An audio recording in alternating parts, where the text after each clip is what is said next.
Welcome to the open forum where we can share our comments, our stories, and our questions. The floor is open. We will also be drawing from the chats. And well done. I am shaking inside. I'm shaking inside because when talking about race amity, my concern is that white people will feel left off the hook of being responsible for undoing white supremacy in our country. Dr. Martin Luther King, in his last book, Where Do We Go From Here, Chaos or Community, was highly critical of white people around this very issue. I'm shaking because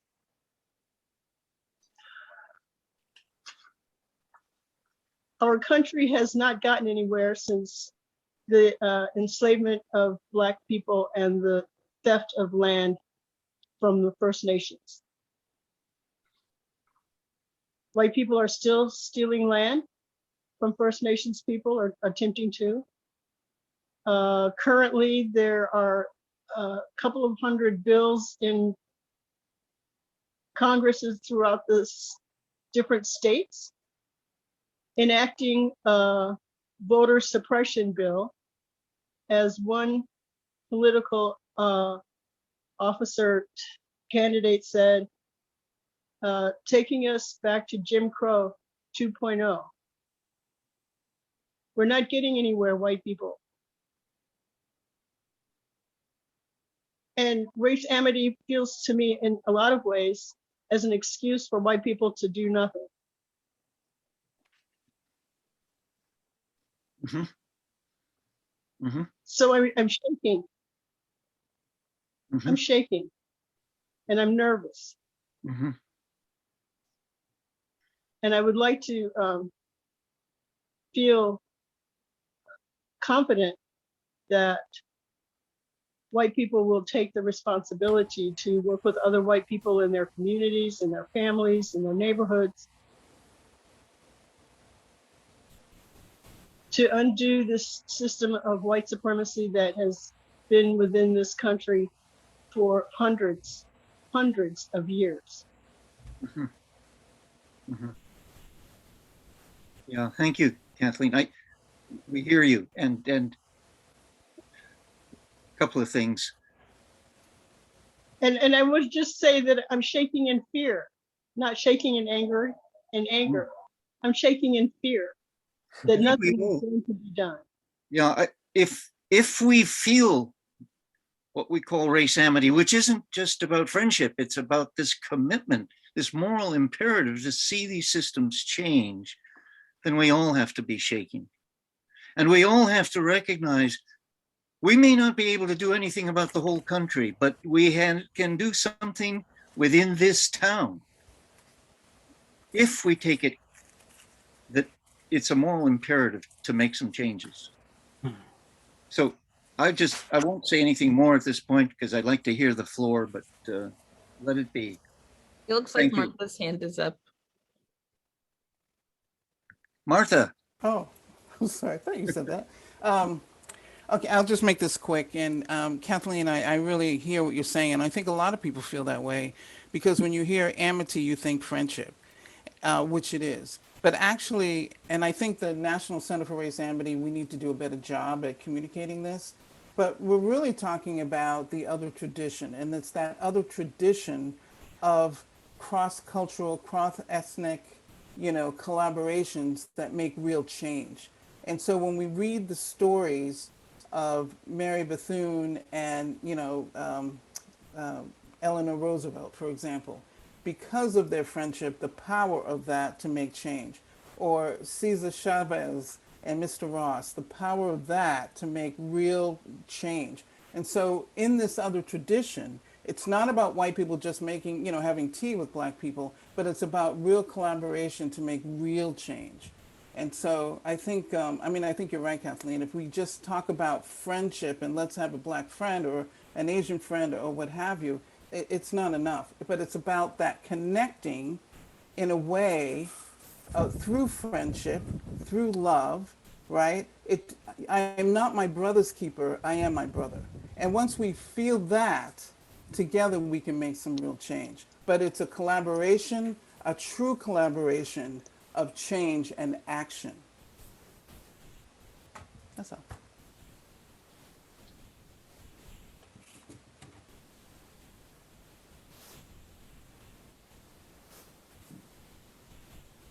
Thank you. Does anyone else have their hand up?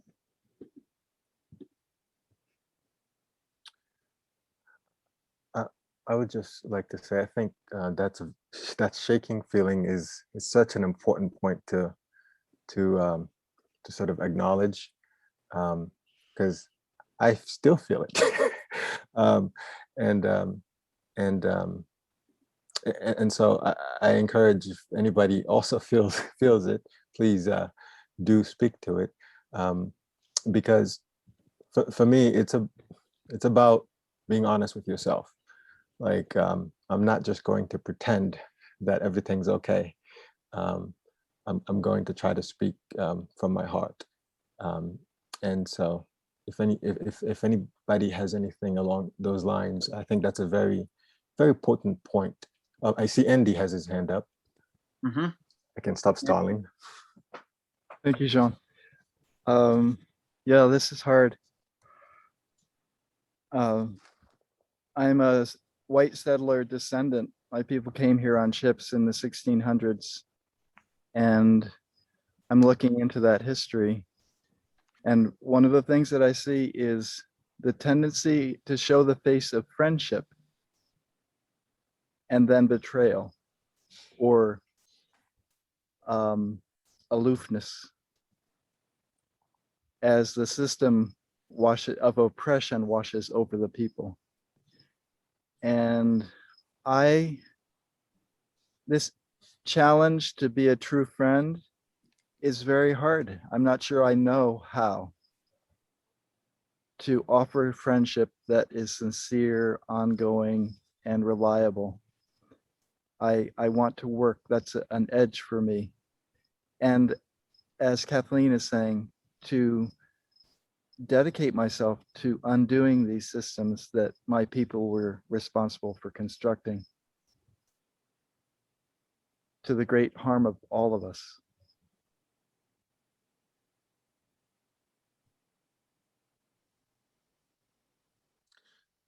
In the chat, we have thank you, Andy, for speaking on accountability. So on the chat, we have a writing from Anita Saro, who says, "It can't be a free pass. It has to be a challenge. And as Ash said, we have the opportunity here in Amherst to require the town to sully and enthusiastically implement the CSWG recommendations. Anything less is unacceptable." So there's talks about accountability. There's also talks about taking action. Mhm. I mean, fully, Peter, yeah, you fully. also made That's a chat that I'd like to read because it's interesting. In response to Shalini's important question, you cannot force people to the table to dismantle systemic racism who aren't willing to be there. You can't force people to engage in a process who in some cases don't even recognize that systemic racism is reality. In some cases, those who share a vision or understanding that these changes need to happen have to begin walking the road together to justice. Over time, others may come to join that journey, but we can't force them into that walk. Huh.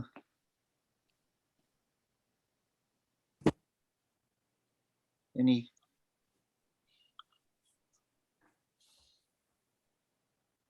I think Shalina has her hands up. Yep. Shaline? Shalini. Shalini. Shalini. So the emphasis is on the first syllable. Okay. Shalini. So I just want to first acknowledge Kathleen for sharing what you just said. And I cannot even imagine what it's, yeah, just this space here. It's very familiar to me. I do a lot of work in mindfulness and empathy and systemic change. And so I I understand, and I want and aspire to have more and more of these spaces in town council and our governments and so forth. And at the same time, I'm hearing Kathleen, and I totally get, even though I can't experience it, but I understand the fear that creating these spaces can, where we bring in empathy and willingness to see each other. And what John said earlier, I see you, I understand what you're saying. And even people who we're doubting their intentions, and like I can understand the fear that how do I trust the person who has been oppressive in the past or racist, and how do we hold empathy and trust at the same time, and accountability. So I'm just hearing all of these things, and I'm not being very clear in what I'm trying to say. But also I just want to say acknowledge, and I hear you, I see you, Kathleen, and I want to acknowledge the fear that's there. And I also want to speak to my question a little bit to clarify that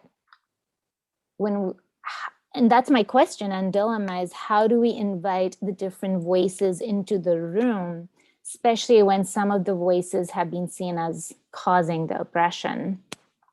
And as an example, when we're working with safety and talking about transforming police, do we invite the police into the room as well? When we're talking about changing safety and changing how policing is done and creating other models, and can we do this work without hearing the police as human beings and bringing them into the group when they want to be supportive and they want to change? And how do we do that work without causing trauma and fear and all of that to other people who have been perhaps oppressed by police? And so it's just what I'm trying to do is hopefully bring out the nuances of how complex this work is for us. And maybe it isn't. Maybe it's all about just seeing the beauty in each other and trusting that, and holding each other accountable at the same time, and bringing all of these qualities into the room and working together. But I would love for any insights on any or all of this. Thank you. Mhm. So your question again was, how do we bring all the stakeholders to shared spaces Yes. where we can understand the root causes of systemic racism, Mhm. where we can listen to and see each other, even those with different perspectives. And I'm conscious that we said that we would try to finish at 5:30, and everybody just really, it's important to hear voices and so on, but I think we're going to have to come to a close. But I wanted to make the point that point of bringing together the people, yes, and to recognize what I'd call the moral imperative of what we've talked about today, to make a change this year in the town, because the work has started. The work has started, but if we think of the human, our society as an organic one, we have begun the diagnosis. We have begun a little bit of treatment proposed. If we stop it, the disease just gets worse. In other words, it's a critical moment in our town. And when I say moment, this is an opportunity, if not now. And I hope that we can use the power that we have of our spiritual or our ethical beliefs and action to begin to make a difference. And I don't know that we can do much at a national level or even a state level, but we can do something within the town. So let us move that way. And I want to begin to come to a close, and there are just a few more things I would like to. There's a hand raised. Jalieh, I'm gonna, Can I I be think there are brief? lots of hands raised, Oh, okay. and that is inevitable. Just a minute. Should I put my 2 cents in really quick, or 1 cent? If it's 2 cents, you can do it. Half a cent? Yes, I just was thinking about my individual, or not individual lives, but not trying to always remember the collective and be invitational in all aspects of my life. So whether it's study or conversations or inviting to support something or inviting to come, just that invitational stance. Okay. Okay. I'm going to go back to the shared screen and to So John. as you do that, certainly I think we're moving towards towards closer. But I also want to just point out that obviously there's a lot of people here that are from different organizations, and you know, and so certainly in the chat we are getting a lot of ideas. This can also be an opportunity for you to network with each other directly. Of course, and within the scope of today, we can't solve all of the town's problems, but we can at least help inspire some collaborations. So last thing is BIPOC people do not need allies, they need co-conspirators. So the chat continues as we are also coming to a closure. Go ahead, Ash. Yes, and I'm going to ask Jalieh, who thankfully is still with us at some sacrifice, to have these final reflections. Jalieh? Yeah, I'm here. So these are the words of Cornel West. Never forget that justice is what love looks like in public. Power without love is reckless and abusive, and love without power is sentimental and anemic. Power at its best is love implementing the demands of justice, and justice at its best is power correcting everything that stands against love. Martin Luther King Jr. The reality is that there is only one human race. We are a single people inhabiting the planet Earth, one human family bound together in a common destiny, a single entity created from one same substance, obligated to be even as one soul. Recognition of this reality is the antidote to racism, xenophobia, and intolerance in all its forms. The principle of human oneness strikes a chord in the deepest reaches of the human spirit. It implies that justice must be the ruling principle of social organization. The Baha'i International Community.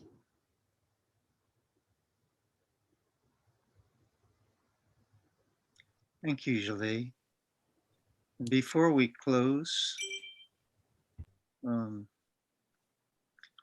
we want to announce and invite everybody to come to the celebration of the Juneteenth in Amherst. I just also want to mention that the Juneteenth celebration is all day on Saturday. So it starts at the West Cemetery, and there's a ceremony at 11 o'clock at the Bangs Community Center around the Civil War tablets. Then at 1 o'clock, there's festivities on the town common, and ending with a closing reception at the new North Square in North Amherst. From 6 to 8, there will be a fashion show with the work of several African-American artists. Richie Richardson, who is fabric and makes garments. And Anika Lopes, who is a milliner. And you'll also be able to see some of my artwork at that closing reception. So that's 6 to 8 at the North Square in North Village, the Mill District. I'm not North Village, but North Amherst. Yep. And also I'm gonna be bring some chalk with me. So bring your kids or if you're a kid at heart. Chalk girl goes at it again. Yep. And where is it going to be, Marita? Where are you going to be? So they told me to go like right outside the town hall. So I'll be in that area on those sidewalks. Is there a particular time frame that you'll be there? I need to double check, but if I can, I mean, I'll probably just stay there for most of the day. It takes a long time to do chalk. Yeah. If you have little kiddos with me, then it'll be great. It's always good to have company, and you get into really good conversations with people, which contributes to racial amity. When you're writing positive things in chalk, and then people are like, "Why are you doing that?" Good. So I think Thanks so much, Kathleen, for that information about the events during the day. And Yeah, I'll send a flyer actually this week. I'll send a flyer to people. oh, good. Yeah. Yeah, I'll talk to Jennifer Moisten again and see exactly where she wants me. Town website has it listed. Okay. Good. So we're going to have a closing prayer, and Jalieh will be reading that.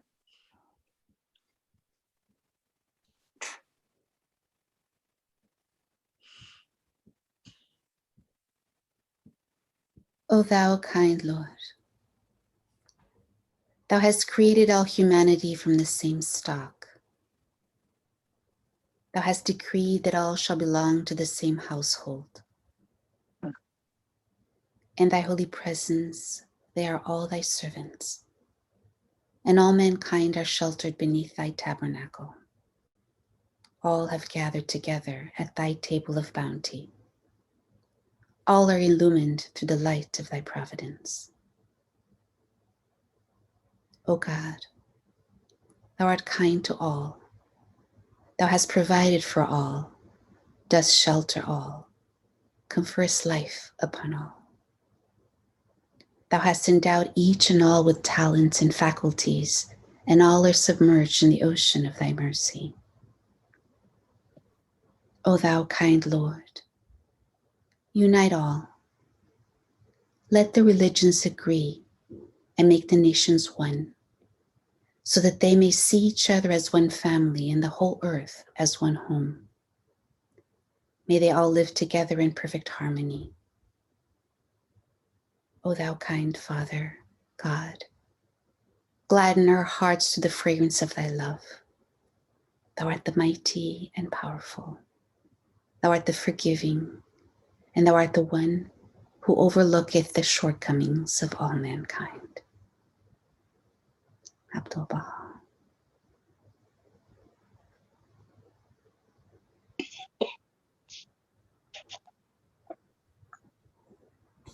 Well, I'm sure that Ray has been with us this whole time, Oh yeah. and I'm sure he's saying a prayer and then saying Hakuna Matata at the end. I love at the end when we ask you, what would he say? He says, Hakuna Matata. We played Yeah. the video. What did he say? Hakuna Hakuna Matata. Matata. Exactly.